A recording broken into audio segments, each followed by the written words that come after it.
There is a $1 bottle sitting in your medicine cabinet right now that replaces about $40 worth of products under your sink, and almost nobody knows more than two of the things it does. I carried this in the field for years because when you can only carry so much, you carry the thing that does 20 jobs instead of the thing that does one. And number one on this list, the very last one I'll show you, is the use that most people never hear about in their entire lives. It's the reason a bottle of this was in every kit I ever packed. 20 uses, $1. Stay to the end, because the best one is last. One thing first, and I'll say it plainly because a man should never hand you half a tool. Rubbing alcohol is flammable. Not be careful flammable. It catches fast and it burns with a flame that's hard to see in daylight. Keep it away from open flame, from stovetops. From cigarettes, store it capped, upright, away from heat. You sit in a room with air moving, respect it, and it's the most useful dollar in your house. Ignore that and it'll hurt you. Now let's go. Number 20, disinfecting your hands and gear. Start with the obvious, because the obvious one is the reason it's in every kit.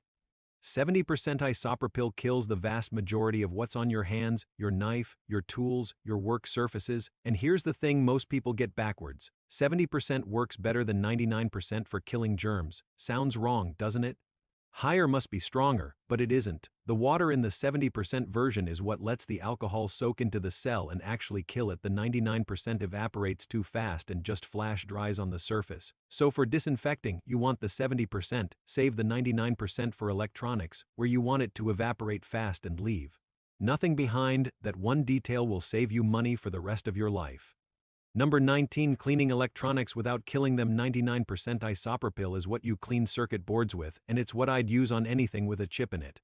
Water kills electronics because it lingers and corrodes. High percentage alcohol flashes off in seconds and leaves nothing behind. No residue, no moisture, no film. Phone screen, laptop keyboard, radio contacts, headphone jacks, the greasy fingerprints on a scope lens. Put it on the cloth or the swab, never pour it on the device. Power the thing off first, and do the same for corroded battery contacts in a flashlight or a remote. A cotton swab with alcohol takes that white crust off and brings a dead device back to life. Number 18, removing sticker gunk, tape residue, and adhesive. That sticky film left behind by a price sticker, a label, packing tape, an old bumper sticker. Alcohol dissolves the adhesive without wrecking the surface underneath. So wait a minute, wipe, that's it. It works on glass, most plastics, metal, and finished wood. Test a hidden corner first on anything painted or delicate. The stuff people buy a special $6 product for, you already own the answer to it, and it costs $1. Number 17, a hand sanitizer that actually works when you're out. When the shelves are empty and there's no sanitizer to be found, a bottle of 70% alcohol is the active ingredient in every bottle they sold you. Straight alcohol will dry your hands out badly with repeated use, so if you're using it a lot, a small amount of aloe or glycerin mixed in makes it kinder to your skin. But in a pinch, out in the field, when there's no water and no soap and you have to eat with your hands, this is the thing that keeps you from getting sick. $1 every kit. Number 16, cleaning and preserving your tools. Sap on a saw blade, grease on a wrench, grime on a knife. Alcohol cuts through the residue, and this is the important part: it evaporates completely, leaving the metal bone dry. That matters because water is what makes steel rust. So the field routine is, clean the blade with alcohol, let it flash dry, then put a thin coat of oil on it. Alcohol strips it, oil protects it. Do that and a good tool outlives you. Skip it and you'll be buying another one next season. Number 15, de-icing a windshield or a frozen lock. Alcohol freezes at a far lower temperature than water, so it melts ice on contact. Mix roughly 2 parts rubbing alcohol to 1 part water in a spray bottle. Keep it in the car through winter, and spray it on a frozen windshield. The ice softens in seconds and the wipers clear it. Same trick for a frozen door lock or a padlock. Few drops and it opens. On a bitter morning when everyone else is out there scraping and swearing, you're already warm and driving. $2 solution to a problem people buy special products for. Number 14, killing mold and mildew. That black spotting in the corner of a bathroom, on a windowsill, in a basement, on gear that got stored damp. Alcohol kills it and, crucially, dries the surface so it doesn't come right back. Spray it, let it sit a few minutes, scrub, wipe dry. Bleach is stronger for a heavy infestation, but bleach also stains and it can wreck fabric. Alcohol is what you use on a tent, a pack, boots, a jacket, upholstery, anywhere. Bleach would ruin the thing you're trying to save. Number 13, making a fire when everything is wet. Here's where it earns its place in a survival kit, and here's where I need you paying attention. Alcohol burns clean and it burns even when your kindling is damp. A small amount poured onto wet tinder gets a fire going in conditions where nothing else will catch. In the field, this is the difference between a cold night and a warm one. Now the rules, because this is the use that hurts careless people. Pour it on the tinder first, set the bottle well away arm's length, at minimum, and only then light it. Never squirt it onto a flame or onto coals. Never pour it on a fire that's already burning. Even one that looks dead, a hidden ember will run the flame right up the stream and into the bottle in your hand, and know that alcohol burns with a flame that's nearly invisible in bright daylight. You can walk into it without seeing it. Treat it the way you'd treat gasoline, and it will serve you. Get casual with it, and it'll take your eyebrows or worse. Number 12. Cooling someone down fast. Alcohol evaporates fast, and evaporation pulls heat away. That's simple physics, and it's a real tool. A cloth dampened with a mix of alcohol and water, wiped on the wrists, the neck, the forehead, drops surface temperature quickly, in a hot, powerless house or in the field on a brutal day. This is a genuine way to cool a person who's overheating. 2 cautions, and they're real. Don't do this to a small child, and don't do it over large areas of the body. Alcohol absorbs through skin, and on a child that's dangerous. And if someone is genuinely in trouble, confused, not sweating, hot to the touch, unresponsive, that's heat stroke, and that's an emergency. Cool them and get help immediately. Don't stand there dabbing a cloth and hoping. Use this for comfort and for mild overheating, not as a substitute for a doctor. Number 11. Removing a tick cleanly. Pull the tick out with tweezers, grasping it as close to the skin as you can, straight and steady. Then clean the bite with alcohol and clean your tweezers with it too. Note what I did not say: do not douse a tick in alcohol while it's still attached, hoping to make it back out. Old advice, bad advice. An irritated tick can regurgitate into the wound, which is exactly what you don't want. Remove first, disinfect after. That's the order. Number 10. Deodorizing shoes, gear, and anything that reeks.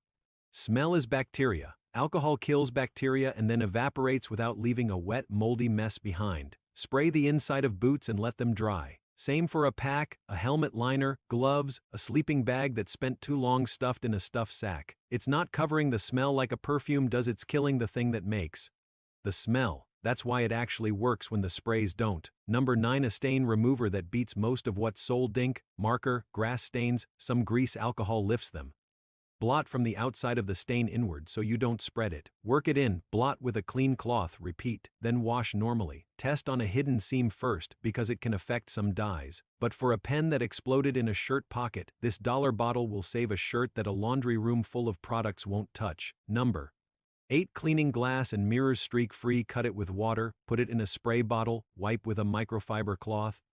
It evaporates too fast to streak, which is the entire problem with most glass cleaner. Windows, mirrors, a scope, glasses, a phone screen. There's a whole I Love Blue liquid at the store built on the fact that you didn't know this. Number 7. Killing bugs on contact. Sprayed directly on many soft-bodied insects. Alcohol kills them. It strips the waxy layer that keeps them from drying out. The most useful version of this: bed bugs, ants, and aphids on plants. For houseplants, a diluted spray knocks aphids and mites right off. Be sensible about it. It's a contact killer, so it only works on what you actually hit, and it does nothing sitting on a shelf. It's not a whole house solution for an infestation, but for what's in front of you right now, it works. Number 6. Making a simple ice pack that stays flexible. Mix 1 part rubbing alcohol to 2 or 3 parts water in a sealed zip bag and put it in the freezer. The alcohol won't freeze solid, so instead of a hard block you get a slushy, bendable pack that molds around a knee, a shoulder, an ankle. Double bag it, and never put it straight on bare skin. Wrap it in a cloth. Costs almost nothing, works better than the gel packs they sell for $15, and you can make a dozen of them. Number 5. Extending the life of a permanent marker. A dried out permanent marker isn't out of ink, it's out of solvent. A few drops of rubbing alcohol into the barrel, cap it, let it sit, and the marker writes again. Same principle with dry erase markers. Small thing, but it's the kind of small thing that tells you what alcohol actually is. It's a solvent, and once you understand that, half this list stops being a trick and starts being obvious. Number 4. Field cleaning a wound. I told you number 4 was a good one, and this is where I want to be careful and honest with you. Alcohol will disinfect the skin around a wound, and it will sterilize your tools, tweezers, scissors, a needle for a splinter. That's its job in a medical kit, and it does it well. What it is not for is pouring into an open wound. It hurts like nothing else, and it damages the healthy tissue that's trying to close the injury, which slows healing. Clean in the wound with clean water. Clean around the wound with alcohol. Sterilize your instruments with alcohol. That's the correct order. That's what the medics actually Do, and the number of people who get this backwards is the reason I put it on the list. Number 3. Preserving and clarifying the fire starter. You can take cotton balls, soak them in alcohol, and seal them in a small container or an old pill bottle. You now have a fire starting kit the size of your thumb that lights instantly from a spark and gets a fire going in the wet and the cold. It keeps for months if it's sealed properly. This is what lives in the outside pocket of a pack, and it's the reason a fire is never a question mark. Same safety rule as number 13. Keep the container closed and away from your flame. Take out what you need, close the container, put it away, then light. Number 2. Testing and cleaning your fuel and your gear in the cold. Water in a fuel line freezes and stops an engine dead. A small amount of the right alcohol in the tank binds with that water and lets it pass through. That's literally what the little bottles of gas-line antifreeze at the auto counter are, and they cost several times what a bottle of alcohol does.